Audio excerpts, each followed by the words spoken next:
자, 안녕하세요. 오늘 말씀드릴 불화는 아미타불에도 그 다음에 극락회상도라고 하는 아미타 부처님과 관련된 그림들을 말씀을 드릴 겁니다.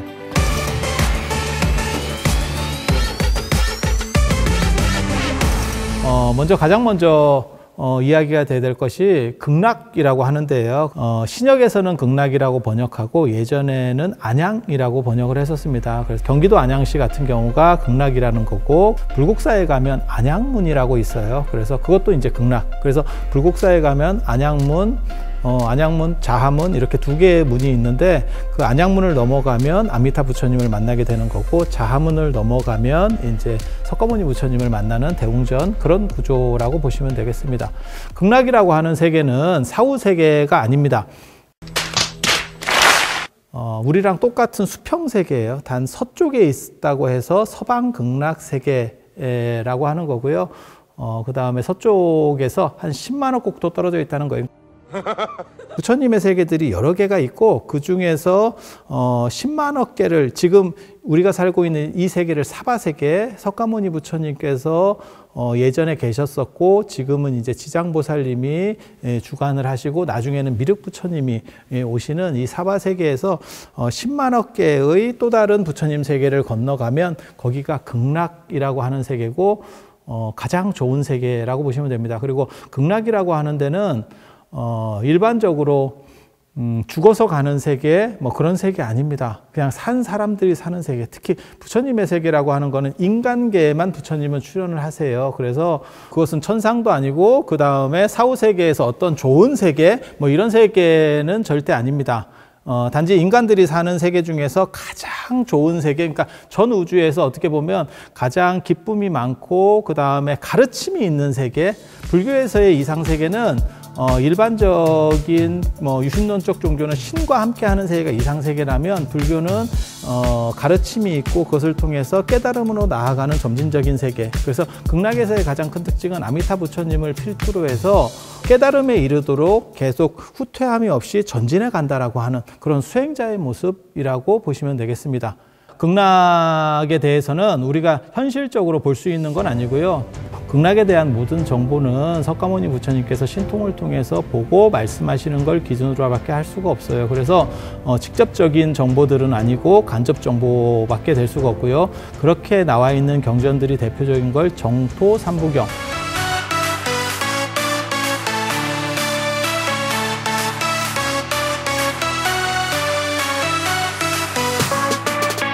정토라고 하면 약사열애 부처님의 유리광 정토라든지 이상적인 세계, 깨끗한 세계, 복된 세계를 정토라고 하는데, 그 중에서도 가장 대표적인 게 극락이기 때문에 극락 정토라는 말도 있고, 정토의 대변자로서 극락이라는 의미들을 보통 활용을 합니다. 무량수경, 그 다음에 관무량수경, 아미타경, 이렇게 이거를 정토 삼부경이라고 하고요. 이러한 경전들을 통해서 극락에 대한 정보를 이제 볼 수가 있습니다. 극락에 가는 거는 너무너무 거리가 멀기 때문에 신통이 있는 사람들은 갈 수 있는 대신에 신통이 없는 사람들은 갈 수 없어요. 이제 인도 같은 경우는 윤회론을 믿기 때문에 사후에 죽은 뒤에 그곳에 가서 다시 태어난다라는 개념. 무슨 생각을 하시면 되냐면, 가난한 사람들이 북유럽이나 이런 아주 잘 사는 나라들을 보면 그곳에 가서 살고 싶어 라고 하지만 실제로 갈 수는 없거든요. 그렇다 보니까 윤회론을 하게 되면 죽어서 가는 세계가 아니고 죽어서 극락에서 다시 태어난다. 그래서 극락왕생이라는 구조가 만들어집니다. 그리고 실제로 죽을 때 아미타 부처님을 간절히 염하는 분들은 아미타 부처님께서 이렇게 마중을 나오셔서 그걸 접인내영이라고 해요. 그래서 실제로 인도에서 가는 구조로, 그래서 극락이 그런 특징적인, 아미타 부처님을 믿고 잘 따르는 분들은 극락에서 초청장이 온다고 보시면 됩니다. 그리고 그 초청장을 이제 상급에 있는 분들은 아미타 부처님이 직접 가져다 주셔서 데려가시는 구조로 되어 있고, 그 다음에 중급이나 하급 분들은 조금 다른 방식으로 이제 태어나는 방식들이 있어요. 그런 부분들에 대해서 이제 계속해서 설명을 해드리도록 하겠습니다. 극락은 그러면 어떻게 만들어졌느냐? 극락이 원래부터 있었던 세계냐? 아니, 그런 것은 아니고요.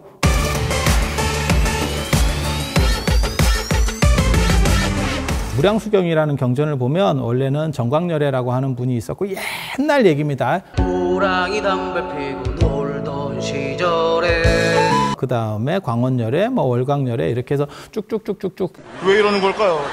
부처님이 계시다가 53분의 부처님이 이어서 출연을 하셨고 54번째 부처님으로 세자재왕열애라고 하는 분이 출세를 하십니다. 그때 법장비구라는 저희 같은 어떤 스님, 비구라고 하는 거는 승려를 야기하는 거예요. 남자 스님. 그래서 남자 스님이 어떤 발언을 했대요. 내가 앞으로 부처가 돼서 사는 세계는 이 세상에서 가장 완전하고 깨끗하고 아름답고 가르침이 있는 세계였으면 좋겠어요. 라고 해서 발언을 해서 그 원으로다가 만들어지는 세계예요. 그러한 발언을 총 48가지를 합니다. 그거를 법장비구의 48원이라고 하는 거고 거기에는 사막도가 없다. 예를 들면 사막도라고 하는 거는 지옥. 그 다음에 악귀는 배고픈 중생을 얘기하는 거예요. 그러니까 배고픈 귀신. 그래서 뭐 악귀 다툼, 그 다음에 우리가 물고기 중에서도 아구 이런 것도 사실은 악귀 식탐이 많고 이렇게 먹을 거에 대해서 환장하는 것들을 얘기하는 거거든요. 그래서 악귀라는 배고픈 귀신도 없고 그 다음에 축생, 동물이 없다. 그래서 극락에는 동물이 없고 인간계하고 그 다음에 인간계 안에서도 아주 수승한 사람들만 존재하는 어떻게 보면 상위 클래스들이 가는 곳. 내가 제일 잘 나가. 아미타 부처님께서 이런 식으로 48개를 말씀을 하십니다. 그 48개 중에는 극락이라고 하는 세계에는 험지가 없고 그러니까 땅이 평평하고 옛날 사람들은 이렇게 산 같은 게 많고 그 다음에 뭐 늪지대가 있고 이런 것들을 다 싫어하기 때문에 산이 평평하고 그 다음에 극락은 보물 같은 것들로 기본적으로 되어 있고 그 다음에 극락에 태어나는 사람들은 나라연처럼 나라연이라고 하는 거는 인도 신화에 나오는 아주 건강한 역사를 얘기해요. 건강 역사를 얘기하거든요. 몸도 건강하고 극락에 태어나는 사람들은 빛이 한량이 없고 그 다음에 수명도 한량이 없고 그 다음에 물러남이 있는 것이 아니고 끊임없이 앞으로 전진만 해서 부처님이 될 때까지 나아갈 수 있는 그런 구조들, 그런 구조를 완전하게 갖춘 땅이 바로 극락이다.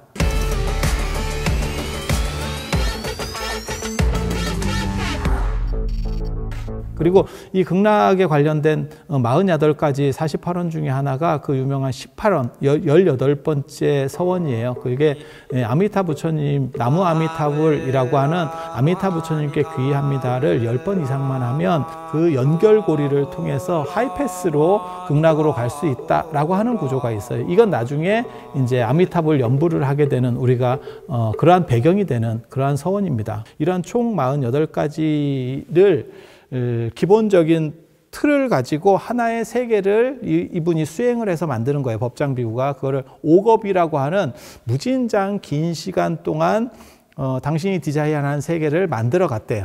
세계 자체를 당신이 서원을 통해서 만들어 간다라고 생각을 하시면 돼요. 그래서 그러한 세계관 속에 존재하는 게 극락이고 이렇게 만드는데 총 5겁이 걸렸다 그래요. 5겁이라고 하는 거는 1겁은 요즘 시간 개념으로 한 110억 년 정도 되는데 그런 식으로 5겁 동안 당신이 디자인한 세계들을 생각 속에서 만들어가고 그것을 현실에서 구체화시켜 나가는 거예요. 마치 일론 머스크가 당신이 꿈꾸는 우주산업이라고 하는 거를 스페이스X 같은 걸로 만들고 그 다음에 뭐 자동차 사업 같은 것도 만들어 가듯이 그런 식으로 기가팩토리를 만들고 하듯이 법장비구라는 분이 48가지 기본 틀을 통해 에서 가장 이상적인 세계를 만든 게 극락입니다. 그래서 불교에도 천상이라고 하는 개념이 있어요. 신들의 세계. 하지만 그 신들의 세계는 오쇠상이라 그래서 결국은 인간보다 사이클이 클 뿐이지 늙고 병들고 죽음이라고 하는 것들을 동반하게 되어 있습니다. 그런데 이 극락이라고 하는 건 불퇴전, 물러남이 없이 계속 앞으로 전진만 한다라고 하는 거예요. 언제까지 죽지 않고 깨달음에 이르러서 부처님이 될 때까지. 그래서 불교 같은 경우는 사후 세계 중에서 뭐 천상 세계라든지 신들의 세계라든지 이런 데보다도 인간 세계 중에서 가장 올바른 부처님께서 관리하고 주관해 주시는 극락 세계 같은 것을 더 이상적으로 여깁니다. 극락에 태어나려고 하는 것을 목적으로 하고 있고, 그 다음에 그러한 부분들과 관련된 그림을 극락, 불해독, 구품연지와 관련해서 극락이 어떻게 태어날 것이냐 관련해서 나타나는 그런 그림들도 있고요. 그래서 그런 그림들과 연결해서 설명을 해드리도록 하겠습니다. 아미타 부처님이 계시다는 얘기는 뭘 뜻하는 거냐면, 법장비구라는 분이 48가지 서원, 위대한 서원을 가지고 하나의 세계를 디자인해서 그 세계가 완성됐을 때 붓다가 된다라는 설정 구조거든요. 그러한 식의 세계가 만들어지지 않으면, 극락이라는 세계가 만들어지지 않으면 나는 붓다가 안 될 거야 라고 해서 끊임없이 노력하는 모습을 보였고, 결국 그분이 아미타 부처님이 됐어요. 아미타 부처님이 됐다는 건 뭐냐면 그 극락세계가 만들어졌다는 걸 얘기하는 거고, 아미타 부처님의 특징을 무량수불, 무량광불 이렇게 합니다. 범어로는 아미타유스, 아미타바하 이렇게 나가는 거예요. 그래서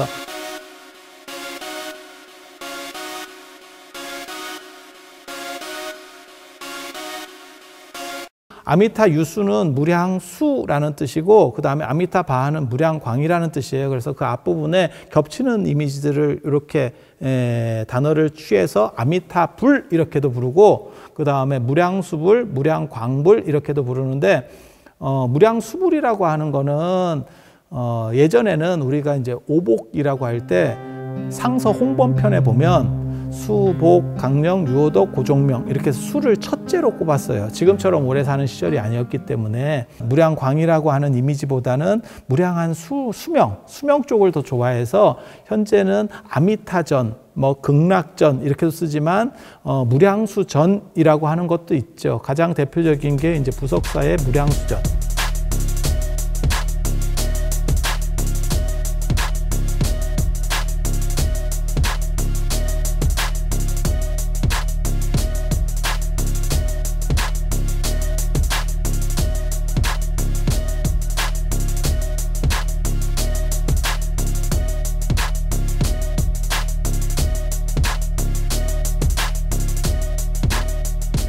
무량수전 베을린 기둥의 기대서서라고 하는 그러한 책이 있었던, 그리고 석굴암 같은 경우가 원래는 수광전, 조선 후기의 편액은, 그러니까 간판은 수광전이라고 걸려 있었어요. 수광전이라고 하는 것은 무량수, 무량광의 수광을 이렇게 취한 겁니다. 그래서 아미타 부처님 전각이 아니었느냐라는 그러한 주장들이 황수영 선생님이나 이런 분들이 하실 수 있었던 게 사실은 그러한 이유 때문이고요. 물론 그것이 조선 후기의 편액이기 때문에 그게 창건 당시를 반영하는 거냐?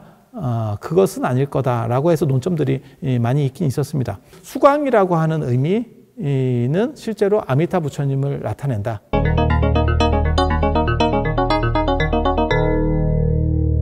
무량광이라고 하는 의미가 아리안족의 이동과 관련돼요. 아리안족이 인도가 원래는 이제 드라비다 문다족이라고 하는 흑인 민족이었고, 거기서 이제 서쪽에서 유목민들, 백인 계통의 유목민들이 들어오는데 그분들이 아리안족이거든요. 아리안족은 히랍, 그 다음에 게르만, 프랑스, 그 다음에 중동. 그래서 중동 아리안, 인도 아리안, 이란 아리안, 서쪽까지 전부 다 아리안족이라고 보시면 돼요. 코카소스 산맥 쪽에서부터 움직이는 그러한 민족들이고, 그러다 보니까 서북 쪽에서부터 아리안족이 인도로다가 들어가게 되거든요. 근데 그러다 보면 페르시아 쪽을 경유하게 되고,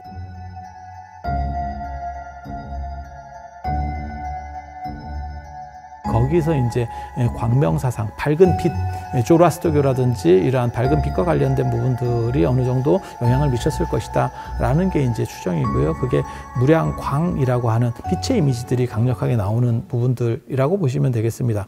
극락세계는 좋은 게 다 있는 세계입니다. 그래서 이제 가장 대표적인 게 칠보라고 하는 거예요. 무량수경에 보면 극락은 금, 은, 유리, 파리, 만호, 자거, 산호 이렇게 칠보로다가 이루어져 있다. 팔이라고 하는 거는 그게 수정입니다. 산호는 우리가 산호초 이러는 거고, 만호라고 하는 거는 정암사 수만호탑 하듯이, 물론 정암사 수만호탑이 만호로 만들어진 탑은 아니에요. 탄산염 계열의 톨로마이트라고 하는, 실제로는 약간 어떻게 보면 석회석 계열인데 푸른 빛이 나는 보석이 이 만호예요. 만호.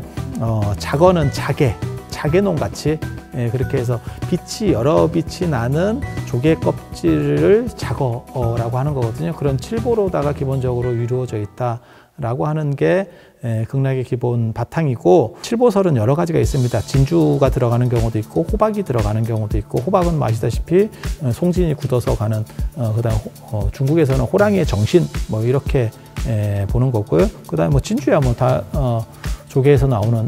왜 하필 7이냐 라고 하면 서북인도 쪽에서는 칠진법을 쓰고 있었기 때문에 그래요. 그러니까 부처님 당시에 부처님이 계시던 인도의 중부 쪽은, 그러니까는 약간 북인도 쪽입니다. 그 중앙 쪽은 사진법을 썼었어요. 그래서 부처님께서는 4월 8일에 태어나셔서 그 다음에 사성제 8정도 12연기를 설하시고, 부처님의 가게는 부처님의 삼촌들이, 아버님과 삼촌이 총 4분입니다. 그리고 당신들 그 후손들은 8명씩 이렇게 있거든요. 그래서 사남팔자라고 하는 거고, 부처님께서는 사성제 8정도 12연기를 설하시고 16대국을 다니시다가 그 다음에 80세를 일기로 돌아가시게 되고, 84,000 법문을 설하셔서 그 다음에 84,000 탑을 만들고, 그 다음에 12부 경전을 설하신다.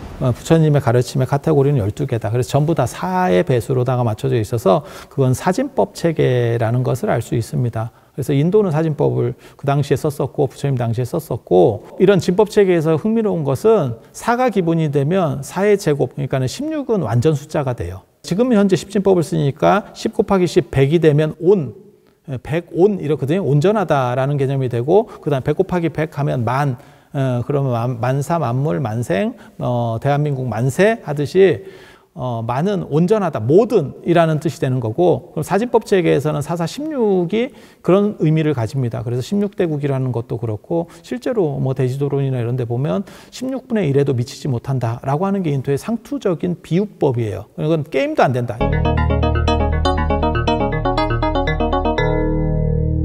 땅이 크다 보니까 서북인도 쪽은 사진법을 쓴 게 아니고 칠진법을 썼어요.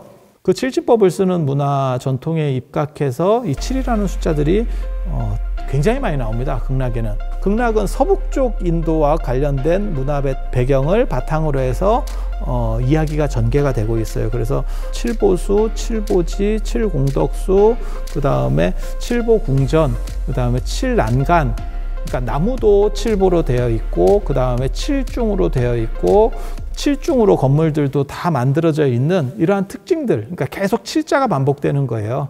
그 7 곱하기 7, 7의 제곱이면 49가 되잖아요. 그 49가 완전하게 한번 바뀌게 된다. 마치 우리가 60갑자 문화에서는 60이 돌아가면 환갑 이래서 한 바퀴 돌았다라고 하는 것처럼, 그걸 지금 현재 동아시아 문화에서 계승하는 게 49제라고 하는 부분이고요. 수전판 같은 데서는 사구 다시, 사구는 사하고 구자가 들어오면 그건 다시라고 하는 것도 사실은 이 칠진법 문화에서 기원을 하는 겁니다.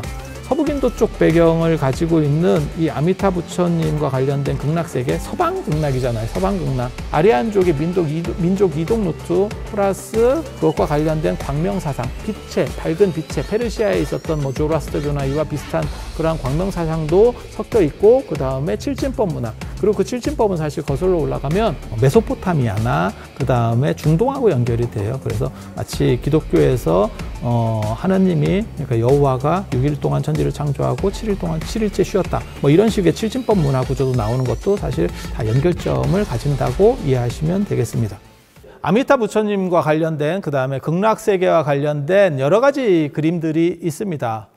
동아시아 같은 경우는 이제 뭐 사후세계에 아미타 부처님의 세계를, 극락세계가 사후세계는 아니지만 거기에 일반인들이 갈 수 있는 방법은 2가지밖에 없는 거예요. 하나는 죽어서 그쪽에서 윤회하는 것, 그 다음에 아미타 부처님을 간절히 염원해서 아미타 부처님이 마중 나오게 하는 것, 접인내영이라고 하는 거예요. 하나는 즉득왕생이라고 하는, 직접 내가 가서 왕생하는 거고, 하나는 접인내영.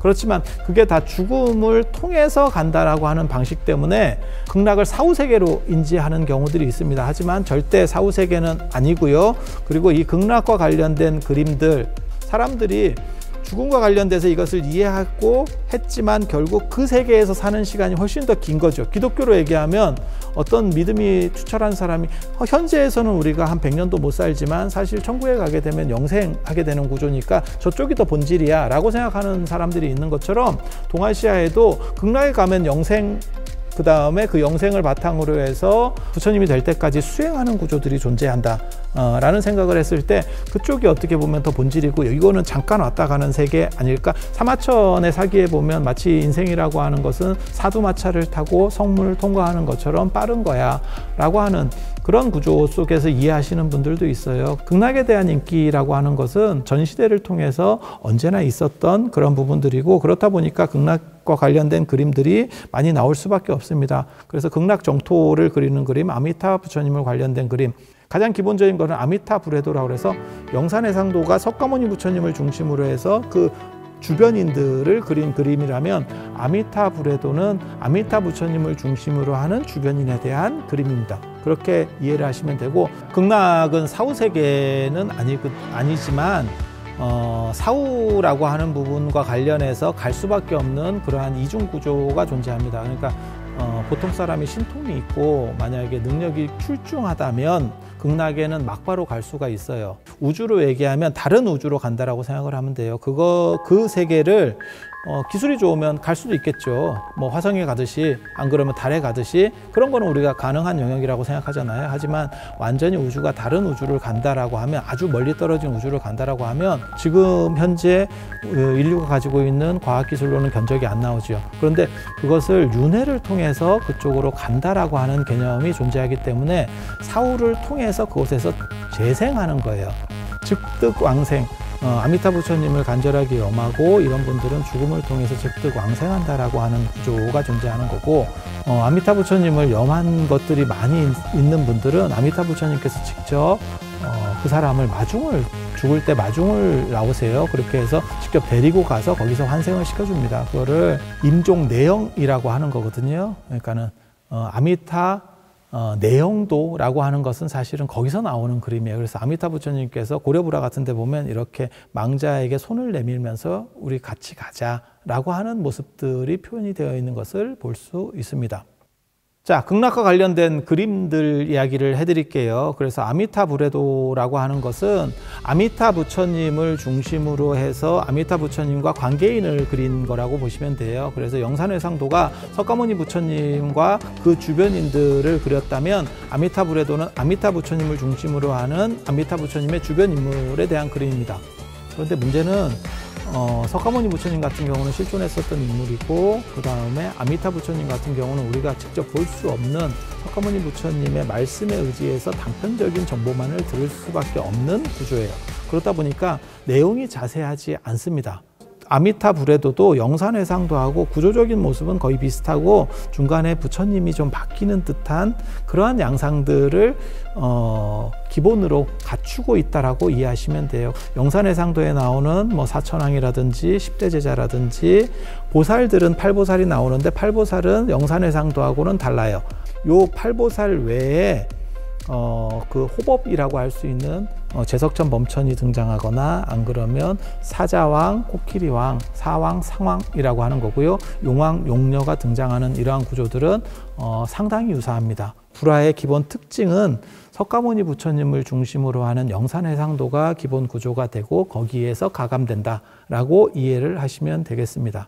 자, 아미타 불회도는 아미타 부처님과 관련된 아미타 부처님의 주변 인물을 다 설정하지는 못하고 8대보살을 중심으로 해서 석가모니 부처님에게서 등장하는 그런 10대 제자나 뭐 사천왕, 그 다음에 제석범천들을 가지고 이제 구성을 짜는 거고요. 단 특징 중에 하나가 뭐냐면 아미타 불회도에는 제석범천이나 사천왕 또는 상왕, 사왕, 그 다음에 용왕, 용녀와 같은 이런 호법신들이 잘 안 나올 때도 많이 있습니다. 법장비구의 48원에 보면 거기는 사막도가 없고 그 다음에 산이나 이런 험지가 없어요. 그러니까 수미산이 없으면 사천왕이 살 때도 존재하지 않습니다. 수미산이 없으면 제석천이 살 공간도 없어요. 수미산 꼭대기에 제석천이 사는 걸로 되어 있고 수미산 중턱에 사천왕이 사는 걸로 되어 있기 때문에 호법신들이 등장하지 않아도 큰 문제가 없는 구조가 만들어집니다.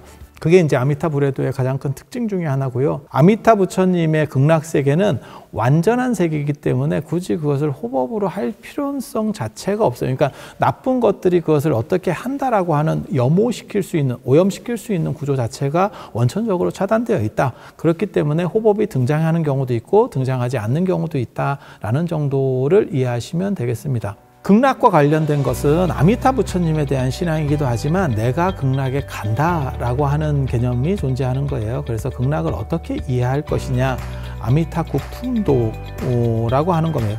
극락 구품도라고도 하는데요. 아미타 부처님 세계 속에서 어떻게 내가 태어나느냐. 그러니까 보통 사람들 같은 경우는 관무량수경에 보면 맨 마지막에 삼배구품이라고 해서 상중하, 상중하 속에 다시 상중하, 상중하, 상중하가 연속으로 들어가요. 9개의 극락에 태어나는 방식들이 존재합니다. 그래서 극락에 있는 연못을 보통 칠보지라고 해요. 그러니까 칠보로 장엄된 연못, 19금 발음이 나오기 때문에 보통은 이제 구품연지라는 표현을 더 많이 씁니다. 보배로운 연못을 이제 이렇게 쓰면 이게 음이 이상해지기 때문에 연지라는 표현으로 쓰기도 하고, 연꽃이 있는 못, 이래서 연지라는 표현으로 쓰기도 하고, 구품연지, 극락에 태어나는 9가지 방식과 관련된 그러한 구품연지라는 표현을 쓰기도 합니다. 그래서 그 극락에 태어나는 방식을 그린 그림이 아미타 구품도, 그 다음에 극락 구품도라고 하는 그림이에요. 그렇게 태어나는 방식은 이제 좀 이따가 16관법 나올 때 제가 또 다시 말씀을 드리겠지만, 간략히 말씀드리면 상급으로 태어나시는 분들은 뭐 막바로 이렇게 극락으로 갈 수가 있는 상황이 되는 거고, 하급에 태어나시는 분은 연꽃 속에서, 연꽃 봉우리 속에서 이렇게 잠겨 있다라고 하는 거예요. 그래서 부처님의 말씀을, 아미타 부처님의 말씀들을 계속 들으면서 이게 성숙하면, 어느 정도 이상 개명이 되면, 의식이 환기가 되고 깨어나게 되면 이 연꽃이 피는 구조로 되어 있습니다. 연꽃이라고 하는 것은 재생의 의미를 가지게 되고요. 그것은 이집트에서부터 시작되는 연꽃이 재생의 문화를 대변하는 이유는, 연꽃은 아침에 피고 저녁에는 이렇게 오므라듭니다. 그걸 반복하도록 되어 있거든요. 아침에 피었다가 태어났다 죽었다를 반복하는. 그래서 이집트가 굉장히 중요한 이유 중에 하나가 뭐냐면 부활이라고 하는 그런 구조, 그 다음에 재생이라는 구조들이 대부분 이집트와 관련이 돼요. 기독교에서의 부활 문화라고 하는 것은 애굽이라고 하는 이집트에서의 노예 생활들을 이스라엘 사람들, 유대인들이 하는 과정에서 인입된 방식이라고 보시면 되고요. 그리고 사막 같은 경우는 굳이 방부 처리를 안 하더라도 피부 건조가 더 빠르기 때문에 부패 속도보다 피부 건조 속도가 더 빠르면 천연적으로 미이라되는 경우들이 많이 있거든요. 그렇다 보니까 부활 개념들이 이집트에서 나올 수밖에 없고, 그 다음에 이집트에 있었던 연꽃들을 통해서 거기서 재생 구조들이 만들어지게 되는 거고요. 부활이라고 하는 한 번 살아나면 끝나는 거고, 연꽃이라고 하는 거는 오므렸다 폈다 하기 때문에 그건 윤회를 상징하게 되는 상황이 되고, 그것이 중동을 넘어서 인도까지 넘어온다고 보시면 됩니다. 그리고 이러한 식의 스토리들이 동아시아로 불교를 타고 넘어와서 이제 심청정 같이 연꽃을 타고 올라오는 극락구품도 안에는 연꽃 속에서 태어나는 사람들을 묘사하는 거예요. 그래서 어떤 사람들은 성숙하지 않기 때문에 연꽃 봉우리 속에 존재하고, 어떤 사람들은 이미 연꽃을 열려서 나와 있는 구조들이, 그런 묘사들이 연못 속에서 사람이 태어나는 구조가 묘사된 그림들이라고 하겠습니다. 그리고 한 가지 더 덧붙이자면, 우리가 합장하는 것도 어떤 의미에서는 이것을 연꽃 봉우리로 보기도 하거든요. 연꽃 봉우리라고 하는 것은 우리가 아직 완성이 덜 된 상황이고, 그 다음에 부처님이나 보살님들 같은 경우는 연꽃이 다 피어 있는 것 상황 속에서 앉아 계시죠. 그래서 연꽃을 밟고 있거나 연꽃이 핀 연꽃 위에 앉아 계시거나 라고 하는 것은 깨달음을 상징하는 거고요. 그것도 극락의 모티브하고 정확하게 연결된다라고 하겠습니다. 자, 극락과 관련된 그림 중에서 또 주목해 봐야 될 게 광경 16광경 변상도하고 광경 서분 변상도라고 하는 고려시대 때 그림들이 있습니다. 16광경 변상도라고 하는 것은 관무량수경을 바탕으로 해요. 지금 서북인도 쪽이 불교사적으로 좀 특수한 지역인데, 그 특이점 중에 하나가 극락정토 신앙이 발전한다, 아미타 부처님 요 관련된 신앙이 발전한다라고 하는 것도 한 가지가 있고, 또 한 가지가 뭐냐면 불상이 최초로 만들어지는 지역이 서북인도의 간다라 지방, 지금으로 말하면 파키스탄 지역이라고 보시면 됩니다. 지금으로부터 2300년 전에 알렉산더 대왕의 동방원정에 남기고 간 결과라고 보시면 돼요. 그래서 그 동네에 이제 히람 문화들이 들어왔고 그리스 문화들이 들어왔고 그러한 부분들을 바탕으로 해서 불교가 들어가면서 이제 불상을 만들어지게 되는 거예요. 그리고 불상이 만들어지면 그 불상을 앞에 모셔놓고 그걸 관상하는, 그래서 부처님을 머릿속에서 이렇게 생각하는 걸 연불이라고 합니다. 부처님을 생각하는, 그래서 그걸 관상연불이라고 합니다. 지금 우리가 생각할 때는 연불하면 칭명연불, 부처님의 명호를 부르는 연불을 중심으로 하지만 실제로 맨 처음에 나오는 거는 관상연불이 중심이고 이거를 반주산매경 같은 경전들을 통해서 확인해 볼 수가 있습니다. 이렇게 관상하는, 부처님을 생각하는 경전 중에 아미타 부처님을 생각하고 극락을 생각하는 경전이 관무량수경이에요. 그래서 거기 보면 극락에 대한 이야기들이 자세하게 나와 있어요. 그래서 왜냐하면 극락을 생각해야 되기 때문에 구체적 묘사가 나오는 거예요. 거기에 보면 그 내용 중에 16관, 극락과 관련된 13가지, 그걸 정선 13관이라고 합니다. 극락의 세계는 어떻다라고 하는 것이 13가지가 나오고 뒤에 세계는 산선 3관, 이래서 거기는 극락에 태어나는 방식, 삼배구품이라고 하는 극락 구품연지에서 태어나는 방식을 얘기를 해줍니다. 두 가지를 섞는 게 16관인데 그 16관법을 차례대로 그린 그림들이 고려불화에 있습니다. 그게 현재 3점 정도 남아 있고요. 나중에 그러한 이야기들은 따로 부분적인 것들을 해드릴 생각입니다. 관무량수경의 배경이 되는 서론에 나오는 게 왕사성의 비극이라고 하는 사건입니다. 아사세왕이 자기 부왕인 빈비사라 왕을 유폐시키고 그 다음에 위제이 부인이라고 하는 생모가 빈비사라 왕, 유폐된 빈비사라 왕에게 음식을 갖다 주니까 그것을 차단시켜서 결국 아버지를 죽게 하는, 그걸 왕사성의 비극이라고 그래요. 왜 그러냐면 그 빈비사라 왕과 아사세 왕이 다스리던 나라가 마가다국이고 그 수도가 왕사성이거든요. 그래서 왕사성에서 자식이 아버지에게 도전해서 아버지를 유폐시키고 그 다음에 죽이게 되는 사건, 그러한 것들을 배경으로 해서 이 경이 시작이 됩니다. 그때 비극 속에서 어머니가 이제 그걸 해결하기 위해서 아버지인 빈비사라 왕에게, 남편이죠. 빈비사라 왕에게 음식을 갖다 주니까 아사세왕 입장에서는, 새로 정변을 일으켜서 아버지를 유폐시킨 아사세왕 입장에서는 그 아버지가 살아계신다는 게 너무 부담이 되는 거죠, 정치적으로. 그래서 원래는 유폐를 시켜서 굶겨 죽이려고 했었던 거예요. 그런데 어머니가 자꾸 음식을 갖다 주니까 그것을 막지도 못하고 그걸 나중에 알게 됐을 때 이제 분노하게 돼서 어머니를 죽이려고 하는 사건도 벌어집니다. 그랬더니 이제 옆에 있었던 월광이라고 하는 신하가 뭐라고 얘기하냐면, 세상에 아버지를 죽인다는 그런 이야기는 많이 들어봤어도 어머니를 죽인다는 것은 있을 수 없는 일이다. 그래서 반정 세력들 간에 반목이 일어나요. 이제 어머니를 손을 대지 못하게 되는 거고, 그래서 어머니도 유폐를 시킵니다. 그래서 결국 아버지는 굶어 죽게 되는 거고, 그 다음에 어머니는 내가 도대체 왕가에 시집 와서 이런 비극이 도대체 어디 있느냐, 그러면서 부처님을 간절히 염원을 해요. 그래서 부처님께서 나에게 평화를 주시고 행복을 주셨으면 좋겠다. 이런 아들과 남편이 서로 죽이는 상황 속에서 내가 어떻게 해야 되느냐라고 했을 때 부처님께서 방법을 제시해 주시는 게 이제 신통으로 아난과 부르나,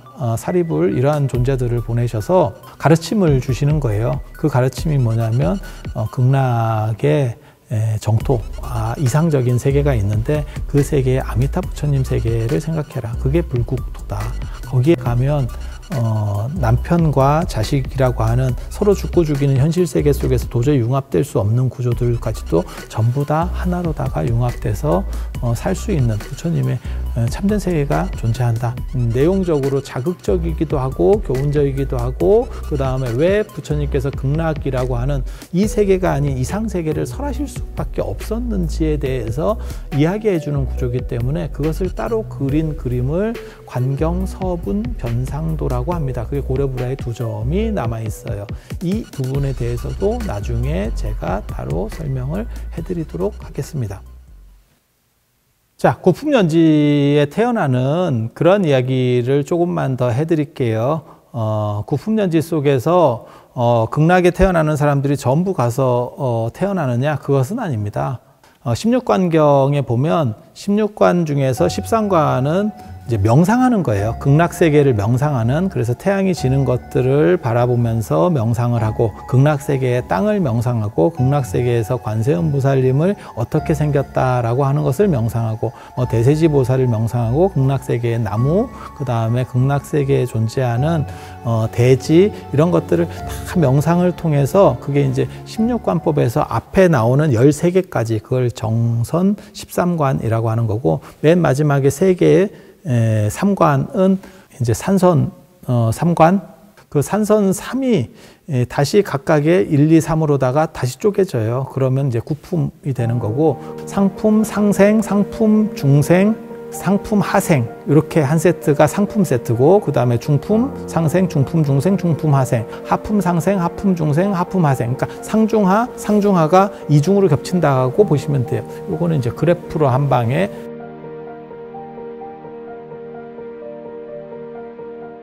이게 왜 중요하냐면, 구품연지에서 이 9종류가 다 태어나는 것은 아닙니다. 상품에 태어나는 분들은 대부분 아미타 부처님이 직접 가서 마중을 해옵니다. 아미타 부처님께서 관세음보살과 대세지보살 원투라고 하시면 돼요. 오른팔 왼팔과 같이 아미타 부처님을 도와주시는 분들이라고 보시면 돼요. 그 유명한 관세음보살이 사실은 아미타 부처님의 총리적 역할, 극락세계에서도 넘버 2의 위치에 있고, 그 다음에 이 사바세계까지도 영향이 워낙 좋으신 분이기 때문에 이 사바세계의 중생들까지도 구제를 해주시는 이러한 구조라고 보시면 돼요. 상품 세계에 태어나시는 분들이 돌아가실 때는 아미타 부처님께서 직접 가셔서 마중을 해오시는데, 그때는 당연히 밑에 관세음보살이나 대세지보살, 그 다음에 극락에 있는 대중들이 따라서 같이 가게 되어 있습니다. 마치 대통령이 움직이면 장관들이라든지 안 그런 비서관들이 다 따라서 움직이듯이, 상품 상생, 상품 중생, 상품 하생까지는 거의 아미타 부처님께서 가서 직접 맞이해서 오신다라고 하면 돼요. 그걸 접인내영이라고 합니다. 그 그림을 그린 것이 고려불화에 나오는 접인내영도가 되겠습니다. 그 다음에 중품에 태어나시는 분들은 아미타 부처님께서 직접 가시는 게 아니고요, 아미타 부처님의 음성이 주로 들린다고 보시면 돼요. 화신불이 가고, 아미타 부처님이 분신을 해서 화신이 그쪽에 가고, 여기 보면 홀로그램이 놔둬서, 그리고 음성을 가지고 이렇게 해서 오세요 라는 쪽에 말 중심으로 해서 이제 극락에 태어나게 되는 거고, 하품에 태어나는 분들은요, 누가 가는 게 아니고 그 구품연지에 진짜 그냥 연꽃 속에 태어난다라고 보시면 돼요. 자, 상품, 중품, 하품을 비유를 들면 다이아몬드 회원, 그 다음에 플래티늄 회원, 그 다음에 골드 회원, 그 다음에 실버 회원, 이런 것처럼 약간의 차등들이 존재하는 거예요. 그래서 선한 업을 많이 쌓고, 그 다음에 아미타 부처님에 대해서 귀의를 많이 하고, 그 다음에 아미타 부처님을 간절히 염원하는 사람은 상품이 되고, 불보살님을 많이 경배하고 탑을 세우고, 그 다음에 불상을 조성하고, 이런 마일리지를 많이 쌓은 분들은 중품이 되고, 기본적인 아미타불 연부를 어느 정도 이상 하는 사람은 하품이 되는 건데, 하품 중생, 하품 하생 같은 경우는 연꽃 속 그 구품연지에 태어난다라고 하는 그런 존재는 원래는 다 하품밖에 없거든요. 그래서 그 하품 중생 같은 경우는 연꽃 속에서 6겁 동안 존재하면서, 그러니까 제가 농담 삼아 그런 얘기를 합니다. 폐소공포증 있는 사람들은 거기 가면 이제 절단이 나는 거예요. 그래서 공부를 계속 하는 겁니다. 그래서 부처님의 가르침을 들으면서 정신을 씻고 지견을 잘 맑혀서 6겁 정도 지나면 이 연꽃이 핀다는 거예요. 그리고 하품 하생에 태어나는 분들은 12겁 동안 그렇게 갇혀 있는 상황이 돼요. 그래서 제가 농담 삼아 얘기할 때 늘상 뭐라고 얘기하냐면, 극락은 공부하기 싫은 사람 가면 지옥만도 못할 수도 있다. 이거는 공부하는 세계고, 그 다음에 공부를 좋아하는 사람들이 수행을 위해서 가는 세계들이다. 그리고 극락의 특징 중에 하나가 뭐냐면, 거기에는 여성이 없어요. 그래서 남성들 중심의 세계, 그거는 이제 성차별이라기보다는 예전에는 여성을 약간 떨어지게 보는 그런 문화들이 있었기 때문에 이상세계에는 여성이 없다라고 하는 개념이 한 가지 존재하는 거고, 그 다음에 어느 정도 이상의 깨우침이 성숙된 사람은 양성이 다 깨어납니다. 그래서 몸 안에 있는 남성과 여성이라는 그러한 성적인 부분이 동시에 깨어나서 결국은 약간 중성같이 되는, 그래서 성을 초월했다라고 하는 의미도 있어요. 그러다 보니까 이제 관세음보살님 같은 경우도 원래 성별은 남성인데 마치 여성인 것처럼 굉장히 부드러운 이미지, 자비의 이미지를 입으면서 더 여성화돼서, 그래서 어떤 분들은 관세음보살이 여성 아니냐라고 자애로운 어머니이기 때문에, 하지만 실제로는 성별로만 보면 남성입니다. 그래서 그런 구조들이 극락에 존재한다라고 하는 것을 이해하시면 되겠고, 요 상품 상생, 상품 중생, 상품 하생, 그 다음에 중품에 대해서도 3가지, 사품에 대해서 3가지 때문에 아미타 부처님이 총 9가지 수인을 하게 됩니다.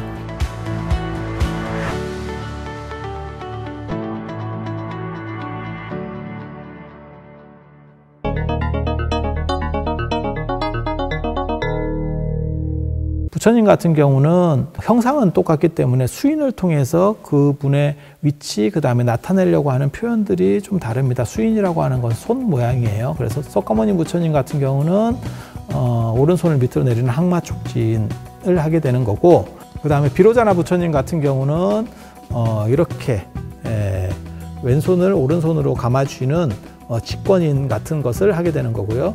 그 다음에 아미타 부처님 같은 경우는 총 9개의 수인을 합니다. 그래서 참선하는 모습을 해서 요 맨 앞에 손가락, 첫 번째 손가락을 이렇게 굽히면 상품 상생인, 두 번째 손가락을 굽히면 상품 중생인, 세 번째 손가락을 굽히면 상품 하생인이 되겠습니다. 이렇게.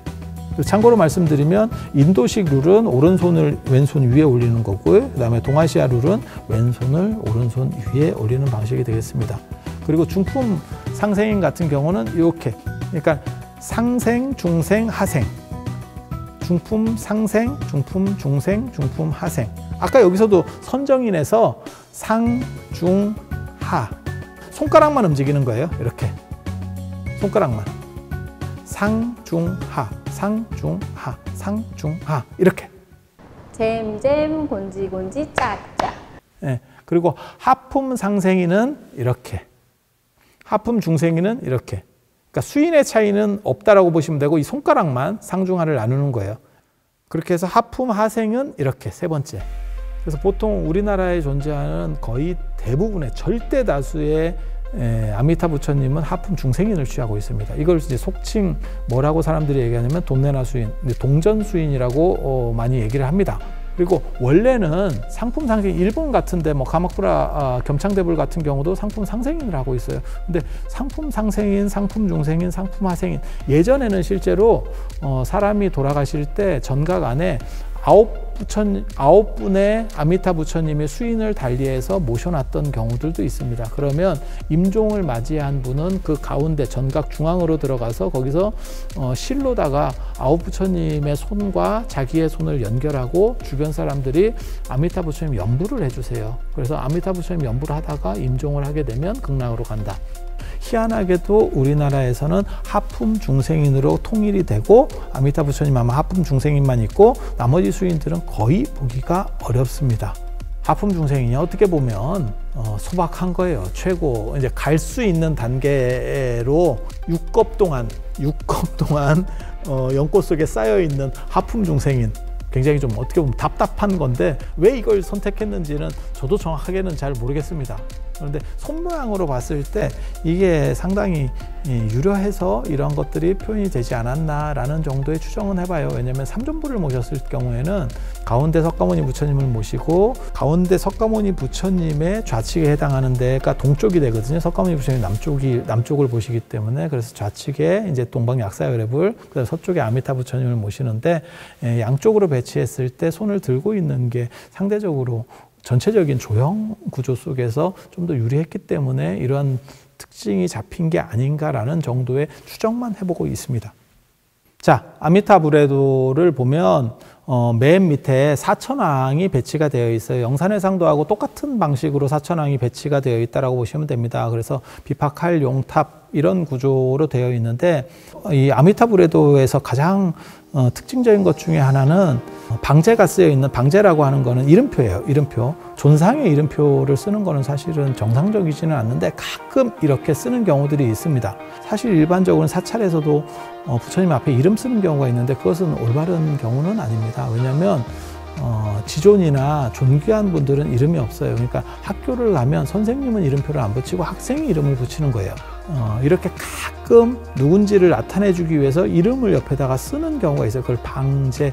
아미타 부레도에 사천왕 표현이 동남서북으로 되어 있는데 비파칼 용탑으로 되어 있는데 특이하게도 비파를 드신 분을 동쪽 동방지국천왕이라고 안 하고 북방다문천왕이라고 표현을 합니다. 조선 후기에 방위가 사천왕을 도상은 그대로 있고 방위만 좀 바뀐 게 아니냐, 이해하는 방식이 바뀐 게 아니냐라고 하는 게 있는데, 그렇게 되는 이유는 아미타 부처님은 서쪽에 계시기 때문에 서쪽에서 봤을 때는 중앙에서 봤을 때 남쪽하고 동쪽하고 서쪽에서 봤을 때 방위들이 다르기 때문에 요거는 그림으로 넣어줘서 설명을 해야 됩니다. 이거 좀 말로 하면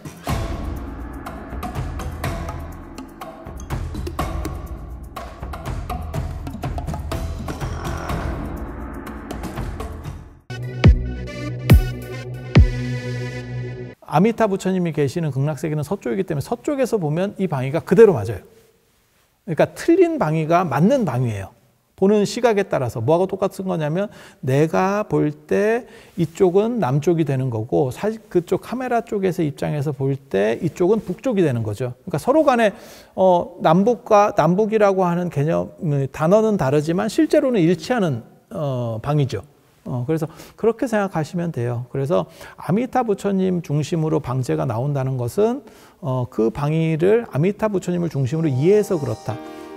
그러면 아미타 부처님은 사천왕을 왜 그렇게 이해하죠? 앞에서도 말씀드린 것과 마찬가지로 아미타 부처님 세계에는 산이 없기 때문에 수미산도 없기 때문에 사천왕이 존재하지 않아도 됩니다. 그러니까 일반적인 불화를 모시는 법식에 의해서 사천왕을 모시기도 하지만 사천왕이 빠진 아미타 불화들도 많이 있어요. 그거를 편집하시는 분이 넣어줄 겁니다.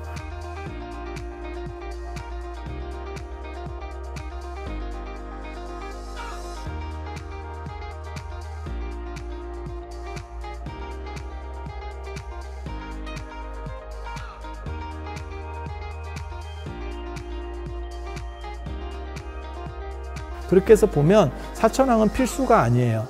그러니까 극락세계에는 사천왕이 없고 사바세계에 사천왕만 있는 거예요. 그러니까 사바세계 사천왕을 극락세계에서 빌려 쓰다 보니까 방위가 달라지는 거예요. 그러니까 서쪽 중심이냐 중앙 중심이냐에 따라서 서로 방위가 달라지는 문제가 발생한다라고 하는 거 한 가지를 이해하시면 돼요. 하지만 기본 구조는 비파칼 용탑 동남서북 이 구조가 유지가 되고 동방지국천왕, 남방증장천왕, 서방광목천왕, 북방다문천왕 이런 구조는 그대로 상속한다라고 보시면 됩니다. 그리고 나중에 송광사 그 천왕문의 사천왕상 같은 경우도 밑에 이렇게 복장 넣는데 이름이 써 있었는데 그것도 방위가 내가 지금 아미타 불에도의 사천왕처럼 방위가 틀려 있는데 아마 틀린 걸 보고 옮기는 과정에서 그런 문화들이 조금 확산된 걸로 추정이 됩니다. 이유가 뭐냐면 예전에 저런 걸 조각하시거나 그 다음에 그림을 그리시는 분들이 내용을 정확하게 이해하고 하시는 게 아니고 앞에 선생님이 하신 걸 보고 답습하는 경우들이 많기 때문에, 그리고 예술 하시는 분들은 그림도 그리다가 조각도 하다가 미켈란젤로가 시스티나 성당 소성당의 천정화도 그리고 자기가 다비드상도 조각하고 이런 식으로 같이 하는 경우들이 많기 때문에 그런 착각들이 벌어지는 경우들이 있어요. 실제로 지금도 오늘날도 미술사학하고 미술학이 달라요. 저 같은 경우는 참고로 말씀드리면 두 전공을 다 했었는데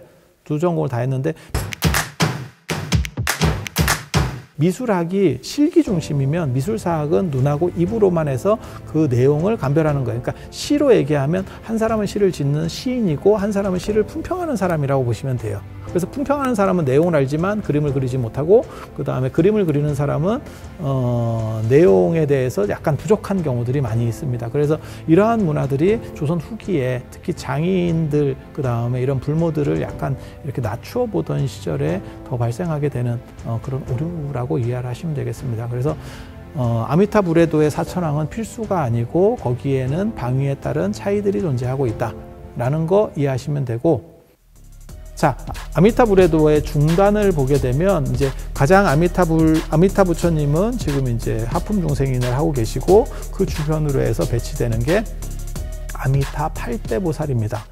석가모니 부처님의 8대 보살이 문수보살, 보현보살, 그 다음에 관세음보살, 미륵보살, 야광보살, 묘음보살, 무진의보살, 항정리보살. 이 석가모니 부처님의 8대 보살이라고 하는 구조는 요법연화경을 근거로 해서 조성이 되어 있는 거예요. 그러니까 석가모니 부처님과 관련된 8명의 보살들, 물론 불화의 사이즈에 따라서 4명이 나올 수도 있고 6명이 나오는 경우도 존재합니다. 그런데 아미타 부처님의 8대 보살은 이 석가모니 부처님의 8대 보살하고 달라요. 그리고 아미타 불에도의 가장 특징적인 부분이 이 8대 보살 부분이라고 이해를 하시면 되겠습니다. 물론 인기 있는 분이 이제 중복이 되는 거고, 아미타 부처님의 8대 보살이 나오는 기본적인 경전은 불공이라고 하는 당나라 현종 때 이제 활동했었던 그 개원 시대에 활동했었던 불공이라고 하는 스님, 밀교 스님입니다. 그래서 선무의 금강지와 더불어서 불공금강이라고 하는 그런 분인데요. 이분이 번역한 8대 보살 만다라경이라고 하는 게 있습니다. 이 8대 보살 만다라경에 따르면 관세음보살, 미륵보살, 허공장보살, 보현보살, 금강수보살, 문수보살, 재계장보살, 지장보살, 이 8대 보살이 되고요. 그분들이 각각 들고 있는 손에 들고 있는 뭐 연꽃을 들고 있다거나 칼을 들고 있다거나 이런 요소들이 다 명시되어 있습니다. 왜냐하면 밀교 같은 경우는 도상을 중시하기 때문에 그것이 구체적으로 묘사가 되어 있어요. 그리고 관세음보살의 특징 중에 하나는 뭐냐면, 가장 큰 특징은 이 이마 쪽에 아미타 부처님을 모시고 있다는 거예요. 그래서 아미타 부처님을 정대하고 항상 그 아미타 부처님처럼, 그러니까 멘토죠. 멘토를 아예 이마에다 이렇게 받고 있다라고 보시면 돼요. 두 가지 말씀드리면 이게 어떤 특징적인 문화냐면, 영산회상도 설명할 때도 제가 그런 말씀을 드렸지만 개주라고 하는 게 있어요. 인도 사람들은 상투 속에다가 아주 좋은 구슬을 넣어서 그 구슬의 에너지가 내 몸을 전체를 이렇게 방어막처럼 감싼다. 그래서 삿된 것들도 못 들어오고 모든 질병이나 바이러스나 세균이 못 들어온다 라고 생각을 하는 그러한 문화가 존재하고 있었어요. 인도 문화 같은 경우는 이 상투 속에다가 좋은 구슬, 예전 같은 경우는 루비가 아마 제일 좋은 구슬일 겁니다. 그래서 다이아몬드 같은 경우는 1600년대 이후에야 가공 기술이 만들어지기 때문에 어느 정도 영향력을 미치는 거고, 그전에는 붉은색 루비를 최강으로 쳤거든요. 그래서 그러한 루비 같은 거를 머릿속에 이렇게, 그걸 개주라고 합니다. 상투 구슬이라고 하는 거예요. 상투 속에다 그걸 넣으면 거기서 나오는 그 어떤 전기가 뭉친 그러한 상서로운 기운이 인피니트 스톤 같은 거죠. 그래서 그런 것들이 내 주변을 이렇게 감싸서 아우라를 형성하고, 그것이 모든 삿된 것들이나 질병이나 그 다음에 액난으로부터 나를 보호해준다 라는 개념이 있어요. 그런데 관세음보살은 디자인 자체가, 그러니까 용모 자체가 원래 귀족 모습이에요. 그래서 귀족 스타일이기 때문에 상투를 틀고 있고, 거기 그 안에다가 아미타 부처님을 모시고 있는 겁니다. 실제로. 그러니까는 보이는 게 아니고 안에 들어가 있는 구조인 거예요. 그런데 그렇게 안에, 상투 안에다가 들어가 있으면 사실은 알 수가 없잖아요. 그러니까 표현상에서 보여주기 위해서 이걸 앞으로 뽑은 겁니다. 그래서 마치 이마에 정대하고 있는 것처럼 보이지만 실제로는 정수리 위에 모시고 있는 거라는 거. 그리고 여기서 등장하는 이 관세음보살의 이 머리 위에 등장하는 화불, 아미타 부처님의 화불이 두 종류가 있어요. 하나는 앉아 계신 스타일, 그 다음에 하나는 서 계신 스타일이거든요. 가장 대표적인 게 이제 석굴암에 존재하는 석굴암 부처님 뒤쪽에 있는 11병 관세음보살을 보면 부처님이, 아미타 부처님이 이렇게 서 계시는데, 서 계시는 것들이 더 오래된 유형이라고 생각을 하시면 됩니다. 그런데 왜 그러면 서 있는 모습에서 앉아 있는 모습으로 바뀌느냐? 이게 서 있게 되면요, 머리가 너무 커지는, 그러다 보니까 나중에 이제 도상적으로 약간 앉혀서 안정감을 주는, 물론 그렇게 해도 머리가 크게 나오는 것을 방법은 없습니다. 그리고 관세음보살 같은 경우는 이게 머리 자체가 이렇게 상당히 높은 식의 관을 쓰는 것들이 초기에도 많이 나타나거든요. 그래서 그것과 연관돼서 서 있는 아미타 부처님의 모습을 잇는 구조라는 것 정도를 이해하시면 되겠습니다. 자, 불공의 8대 보살 만다라경에 보면 관세음보살, 미륵보살, 허공장보살, 보현보살, 그 다음에 금강수보살, 문수보살, 그 다음에 재계장보살, 지장보살 이렇게 8분을 얘기를 하고 있지만 이 중에서 몇몇 분들이 약간 이렇게 바뀌게 돼요.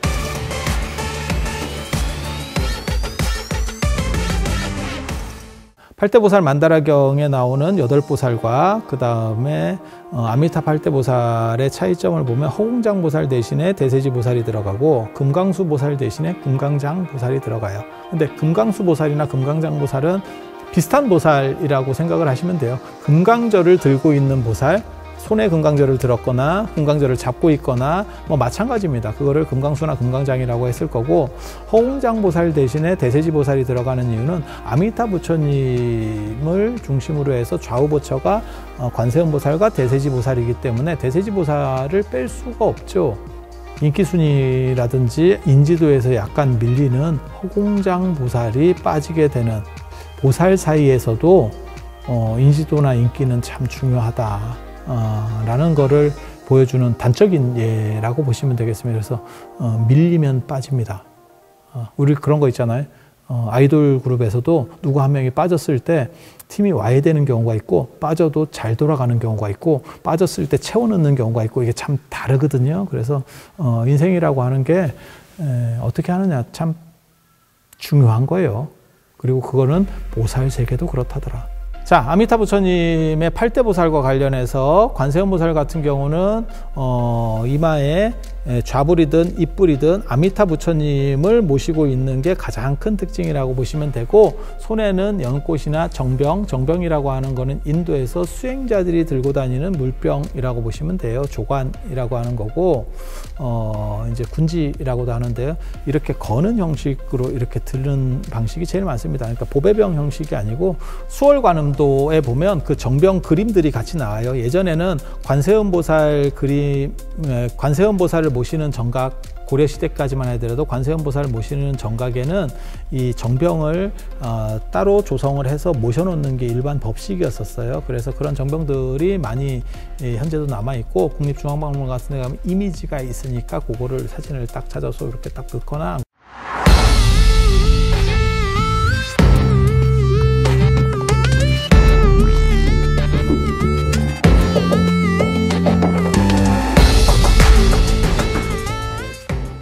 관세음보살님은 이마에 아미타 부처님, 그것은 이제 좌불이 될 수도 있고 입불이 될 수도 있고, 그 다음에 손에는 연꽃이거나 그 정병을 들고 있다. 그리고 그 정병을 뒤집어서 보배병으로 쓰는 경우도 있거든요. 그래서 물이 나오게, 어떤 사찰들에 가면 거기서 물이 나오게 해서 그걸 감노수, 그 다음에 감노병이다 이렇게 부르는 경우도 있는데, 원래는 수행자들이 가지고 다니는 조관이라고 하는 물병도 되고, 손발을 씻을 때도 하고, 볼일을 보고 뭐 이렇게 닦는 용으로도 쓰고, 그런 다용도의 이런 물병이라고, 휴대용 물병이라고 보시면 돼요. 그러니까 우리나라는 산이 많기 때문에 물을 구하는 게 쉬워서, 저 어렸을 때만 해도 어디든지 가서 그냥 물 한 잔 마셔도 돼요 라고 할 정도의 물 인심이 흔한 데였었고, 인도나 중국 같은 데 가면 너무너무 평야지대라서 물 자체가 별로 없어요. 그래서 물병들을 계속 가지고 다녀야 돼요. 그리고 그 물은, 일반 물을 아무거나 있는 거는 함부로 못 마십니다. 그거는 석회 성분들이 많아서.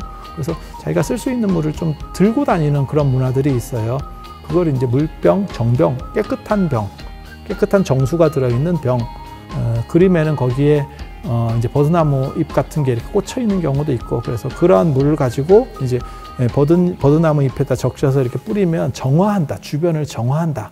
실제로 천수영 같은 경우가 1세 동방 결도량, 2세 남방 득청량, 3세 서방 구정토, 4세 북방 영하하는 게 실제로 동서남북을 이렇게 물을 뿌리면서 버드나무로 정화하는 의식이에요. 그런 게 존재한다라는 거 한 가지 말씀을 드리고, 그 다음에 나온 대세지보살 같은 경우는 여기에 이마에 정병이 있습니다. 그 다음에 문수보살과 보현보살은 원래는 석가모니 부처님의 좌우부처. 문수보살, 보현보살은 어디에 안 끼는 데가 없습니다. 워낙 대승불교에서는 중요한 보살님들이기 때문에. 그래서 비로자나 부처님의 좌우부처이기도 하고, 석가모니 부처님의 좌우부처이기도 하고, 그 다음에 아미타 부처님 쪽에 가서는 좌우부처까지는 아니고 넘버 1, 2는 아니고 3, 4 정도로 어떤 새끼가 넘버 3래 내가 넘버 2야 이씨. 앞에서 보는 게 아니고 암리타 부처님 중심으로 좌측에 있는 게 관세음보살, 그 다음에 대세지보살, 그 다음에 문수보살, 보현보살 정도라고 보시면 돼요. 문수보살은 대부분 책을 이렇게 가지고 있는, 그 다음에 그 옆쪽에 이제 금강장보살하고 제장의보살, 금강장보살은 금강저를 들고 있는 모습으로 많이 나타나고요. 제장의보살은 모든 장애를 극복한다 라고 하는 걸로 특별한 도상적 특징은 크게 보이지 않습니다. 맨 마지막에 이제 미륵보살하고 지장보살이 함께 해요. 근데 미륵보살 같은 경우가 원래는 정병을 들고 있었는데 그 정병을 관세음보살님한테 뺏겼습니다. 가슴 아픈 사연인데, 미륵보살은 원래 수행자예요. 부처님 당시에 존재했었던 아일다라고 하는 부처님께서 처음으로 설법하신 바라나시의 사르나토 녹야원이 있는 거거든요.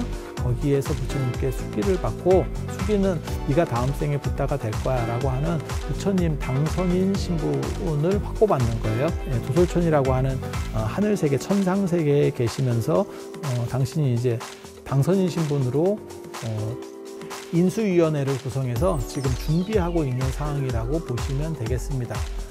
그래서 이 미륵보살은 수행자이기 때문에 수행자의 물건이에요. 그래서 수행자의 물건이 두 가지가 있습니다. 하나는 불자라고 해서 불진, 총체 다 같은 말입니다. 총체는 모든 것을 관장한다.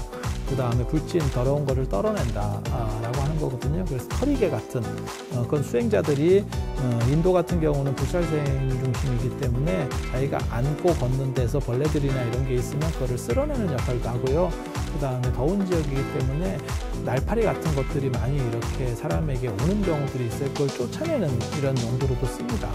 조계종 같은 경우는 종정 스님이나 안 그러면 방장 스님들, 그 다음에 대종사 스님들께서 이런 불자들을 이렇게 상징적으로 가지고 계시는 이 불화에서 나타나는 그 불자를 준 거는 범천이라고 보시면 됩니다. 그러니까 조물주. 그래서 미륵보살 같은 경우는 수행자이기 때문에 물병, 이 정병이라고 하는 군지를 쥐고 있는데, 이게 나중에 관세음보살이 워낙 유명해지고 대표적인 보살이 되면서 이 수행자적인 모티브까지도 관세음보살에게 넘어가요. 인기 순위에 의해서 관세음보살 쪽으로다가 많이 쏠려 있다, 도상이 쏠려 있다라고 보시면 돼요. 그리고 지장보살님 같은 경우는 이제 도상적 특징이 가장 두드러지는 분이 지장보살님이죠. 승려 형상이에요. 그래서 이렇게 저희 같이 약간 이렇게 머리를 깎은 스타일, 그 다음에 가사를 수한 이런 모습으로 등장을 하죠. 깎는 모습으로 나타나는 경우도 있고, 여기에 피모지장이라고 해서 위에다가 이렇게 두건을 쓰는 경우도 있습니다. 머리카락이 없는 데서 오는 찬 것, 뜨거운 것들을 막는 방식이지요. 그래서 지장보살이 머리에 이렇게 두건을 쓰고 있다라고 하는 게 지장 신문경 같은 경우에 이제 나오는데요. 그게 이제 실크로드 호탄 쪽에서 나오는 그런 종합된 경전인데, 그런 걸 보면 뭘 생각하시면 되냐면 아랍 왕자들이 머리에 이렇게 천 같은 거 쓰고 띠 두르는 거 있잖아요. 그게 지장보살의 스타일이라고 이해하시면 됩니다. 그 지장보살과 대칭에 있는 게 미륵보살이니까 지장보살만 찾으면 미륵보살은 그냥 찾아지는 거, 그 다음에 문수보살 찾으면 보현보살은 그냥 찾아지는 거, 관세음보살 찾으면 대세지보살이 찾아지는 거, 금강장보살과 제장의보살은 어떻게 찾느냐? 그렇게 6분을 찾고 나머지에서 찾으시면 됩니다. 좌우로 배치하는 걸 소목법이라고 하거든요. 그래서 1, 2, 3, 4, 5, 6, 7, 8 이렇게 배치가 돼요. 그래서 좌가 먼저 하나 홀수가 되고 우가 짝수가 되고, 좌우부처로 비중을 차지하는 분은 바로 옆에 부처님의 바로 옆에 붙거나 안 그러면 앞쪽에 크게 이미지로, 그래서 사이즈만 딱 봐도 굉장히 크고 전신이 다 드러나 있다 그러면 아, 좌우 부처구나 이렇게 이해하면 되고, 뒤쪽으로 가거나 좀 부처님으로부터 멀리 가면 아, 서열이 좀 떨어지는구나 이렇게.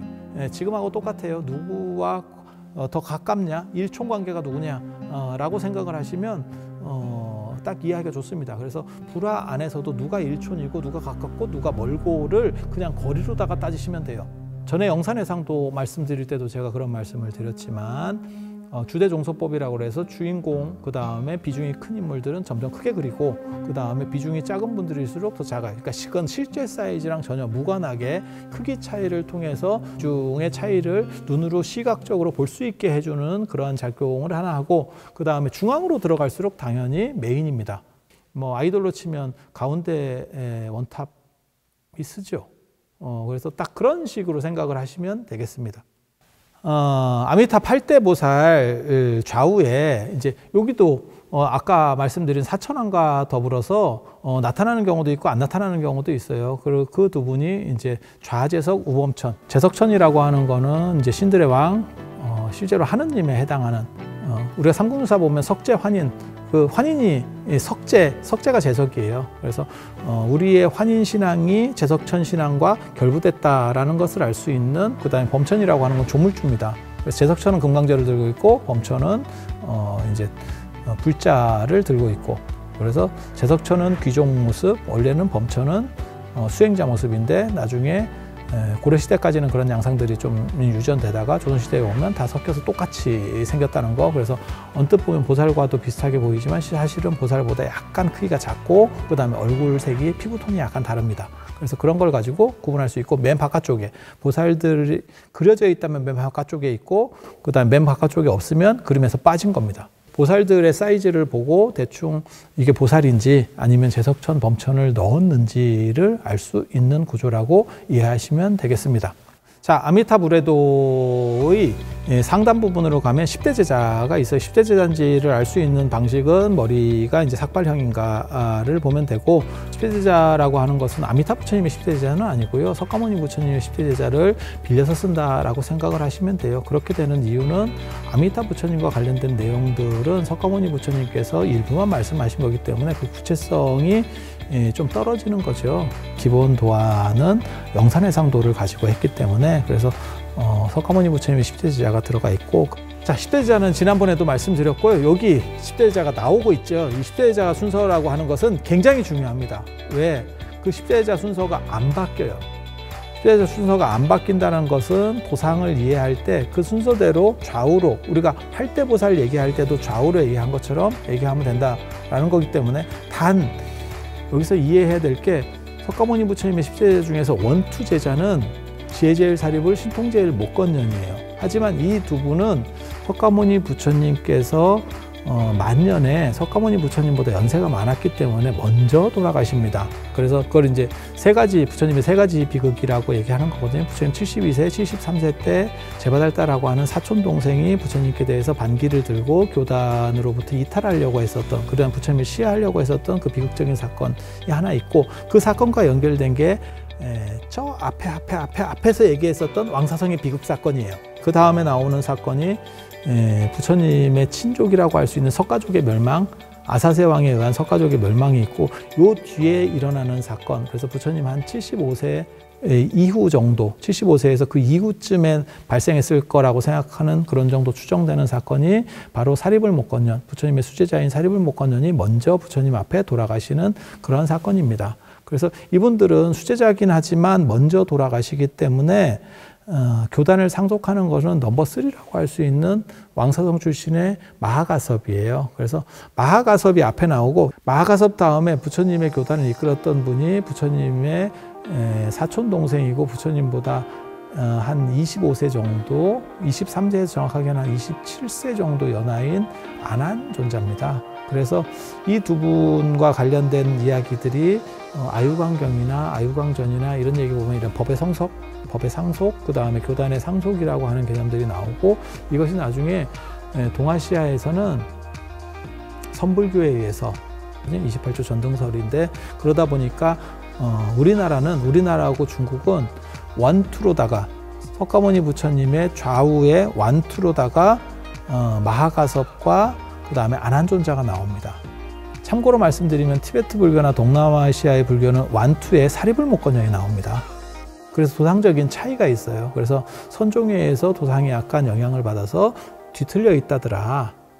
어떻게 보면 이건 뒤틀린 거라고 볼 수도 있고, 그 다음에 선종의 당위성을 강조하는 것 때문에 이제 변형됐다라고 볼 수 있는 그런 구조라고 보시면 돼요. 그래서 부처님과 관련돼서 아미타 부처님이든 석가모니 부처님이든 좌우의 위쪽에 보통 이제 10대 제자는 열거가 되거든요. 그래서 그쪽과 관련해서 왼쪽에 등장하시는 게 마하가섭 스님, 오른쪽에 등장하는 게 안한 스님, 그 옆에 사리불목건년이 있고 나머지 제자들이 존재한다라고 보시면 돼요.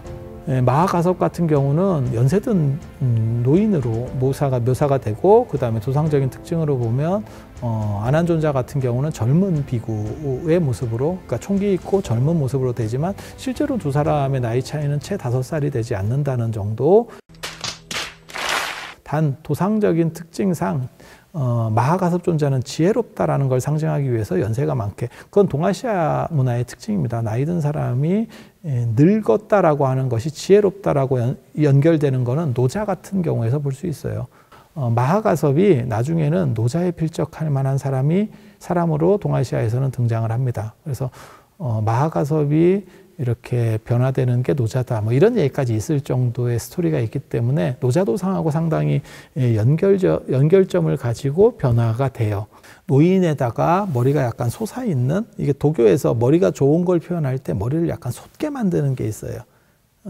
그러니까 불교에서는 부처님만 6개 이래가지고 약간 솟게 만드는데, 도교에는 머리가 좋으면 머리가 이렇게 솟아 올라온다는 개념들이 있어요. 그래서 그런 식으로 약간 굴곡진 모습의 머리 스타일을 가지고 노인의 모습을 하고 있는 게 이제 마하가섭 스님. 그 다음에 그 대칭점에 있는 안한 스님은 굉장히 젊고 총명하고 55세부터 80세까지 부처님의 모든 설법하시는 것들을 다 듣고 이해했다라고 하는, 암기까지 다 하는 분이니까, 그래서 총기 있는 식으로 나오고, 그렇게 해서 10대 제자가 나오는데, 이 10대 제자도 아미타 부레도에서는 반드시 필수는 아닙니다. 이 10대 제자가 석가모니 부처님의 10대 제자지 아미타 부처님의 10대 제자가 아니기 때문에. 그 다음에 아미타 부레도의 맨 위쪽에 보면 화신불들이 있어요. 화신불은 아미타 부처님은 중생들이 이제 아미타불 연부를 해서 나무 아미타불, 지금은 나무 아미타불 이렇게 하는데, 원래 연불이라고 하는 거는 앞에서 관무량수경 얘기할 때 제가 했었던 것처럼 관상연불이에요. 불상이라든지 안 그러면 불교 그림을 놓고 부처님을 계속 생각하면서 이미지를 만들어가는 거거든요. 그리고 그것이 머릿속에서 그대로 찍히게, 머릿속에서 찍히고 눈을 감고도 그 생각이 끊임이 없으면, 상속되면 거기서 빛이 나온다고 하는 거예요. 그게 이제 아미타 부처님을 생각하는 경우도 있고, 그 다음에 극락을 생각하는 경우도 있고, 이렇게 전체를 다 생각하는 게 16관법이거든요. 16관법, 관무량수경에 나오는 16관법. 지금 우리가 생각하는 나무 아미타불이라고 하는 것은 칭명연불이라고 이해를 하시면 됩니다. 중국 불교에서 부귀시대 때, 위진남북조의 부귀시대 때 담난이라고 하는 스님이 있어요. 그분이 정토종이라고 하는 것에 어떻게 보면 기본 터전을 닦았고, 중국 불교에서 정토종의 시조라고 하는 거는 남북조 시대 때 선혜원 스님은 관상연불을 했고, 그 다음에 이런 칭명연불 쪽에서 뭔가 기반을 다진 분은 담난 스님이라고 하시는 분이고, 현중사를 중심으로 해서 가르침을 피는데, 이 담난 스님의 비문을 수나라 때 도작 스님이라고 하는 분이 봐가지고 그때부터 이제 아미타불 연불이라고 하는 것을 하게 됩니다. 그래서 아미타불 연불을 하루에 이분이 뭐 7만 번씩 했네, 이런 얘기들이 있는데, 그거를 소두 연불이라고 콩이나 팥 같은 걸 던지면서 연불을 하는, 염주 대신에 콩이나 팥을 던져서 내가 오늘 몇 번 연불했는지를 이해할 수 있게.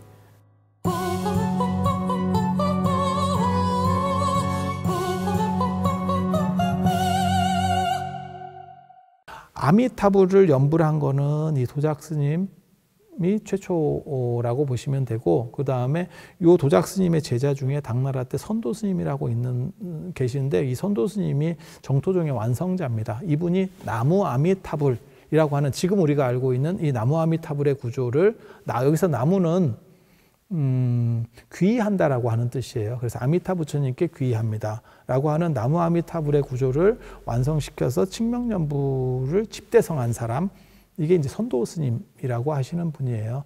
무량수경에 보면 아미타 부처님이 되시기 전에 법장비구가 48원을 세웠을 때 칭명연불 에 대한 이야기가 있어요. 아미타 부처님께 귀의합니다 라고 하는 거를 10번 이상 하면 10녀망생원이라고 흔히 얘기를 합니다. 아미타 부처님께 귀의합니다, 나무 아미타불을 10번 이상 하면 극락에 갈 수 있도록 그게 계약으로 체결돼 있어요. 그러니까 아미타 부처님이 성불하시기 전에 나를 원하고 나에게 귀의하는 사람이 내 이름을 10번 이상만 불러서 간절한 마음으로 이렇게 청하면 내 세계로 올 수 있게 하이패스를 열어주겠다라고 하는 부분이 있습니다. 그래서 그것과 결합시켜서 지금 칙명연불 구조가 완성이 됐다라고 보시면 돼요. 이 칙명연불 구조가 완성이 된 뒤로는 계속해서 사람들이 나무아미탑을 연불을 하게 되고, 구품연지에서 하품으로 가면 이제 사람들이 직접 가서 직득왕생을 하는 거고, 가서 태어나는 거고, 그 다음에 중품까지는 화신불을 이렇게 보내준다라고 하는 게 있잖아요. 그래서 돌아가시는 분들이 이렇게 간절하게 염원했을 때 아미타 부처님께서 화신불을 계속 보내서 접인해 오는 거예요. 데리고 오는, 같이 오는 그런 구조들이 있습니다. 그렇다 보니까 그렇게 움직이시는 부처님들을 요 양 옆에, 부처님의 양 위쪽에 화신 부처님으로 이렇게 그려놨다라고 하는 걸 볼 수 있고요. 여기는 뭐 숫자는 관계가 없습니다. 이게 뭐 2분을 그리는 경우도 있고, 뭐 한 6분씩, 3분씩 이렇게 해서 한 분씩 한 분씩 2분을 그리는 경우도 있고, 3분씩 해서 6분을 그리는 경우도 있고, 더 많이 그리는 경우도 있고. 그런데 똑같은 부처님인데 작게 디자인을 해요. 이거는 본질이 아니고, 그 다음에 멀리 왔다 갔다 할 수 있다라고 하는 개념들 때문에 작게 아미타 부처님의 작용력으로 쓰이는 거고, 그 다음에 맨 위쪽에, 이것도 이제 뭐 필수는 아닌데, 영산해상도에서 흔히 나오는 사자왕, 코끼리왕. 사자왕은 사자의 이런 가죽 같은 걸 쓰고 있고, 코끼리왕은 코끼리 가죽 같은 걸 쓰고 있어요. 그래서 인도의 2대 토템이라고 할 수 있는 사자와 코끼리가 있고, 그 다음에 그거 말고도 하나의 토템이 더 있죠, 인도에는. 그게 나가 토템이라고, 용 토템입니다. 그래서 용왕, 용녀. 그래서 사자왕, 코끼리왕, 용왕, 용녀. 4명의 어떻게 보면 호위무사, 호법들, 보디가드, 이런 존재들이 나오죠. 그래서 아미타불에도 기본적인 구조는 맨 밑에 사천왕, 그 다음에 좌우에 호법으로서의 제석천 범천, 맨 위에 사자왕, 코끼리왕, 그 다음에 용왕, 용녀, 이런 식으로 둥그렇게 배치가 되어 있는데, 아미타의 극락세계에는 이러한 외부적인 위해 요소라고 할 만한 것들이 아예 존재하지 않기 때문에 이분들이 빠져도 아무 문제 없이 그림이 성립된다는 거 말씀드리겠습니다. 그리고 아미타 부처님과 관련해서는 고려불화에서 많은 그림들이 있어요. 그래서 아미타 부처님 독전도도 있고, 이제 내용도도 있고, 내용도, 그 다음에 광경서분 변상도, 그 다음에 16광경 변상도와 같은 것들이 다양하게 있습니다. 이런 것들은 고려불화를 이야기할 때 한 번 더 말씀을 드리도록 하겠습니다. 부처님에 대한 이러한 포교 영상에 구독과 좋아요를 눌러주시는 것도 업장을 소멸하는 하나의 방법이 될 수도 있다는 생각을 제가 잠깐 해보는데, 이거야말로 뇌피셜입니다.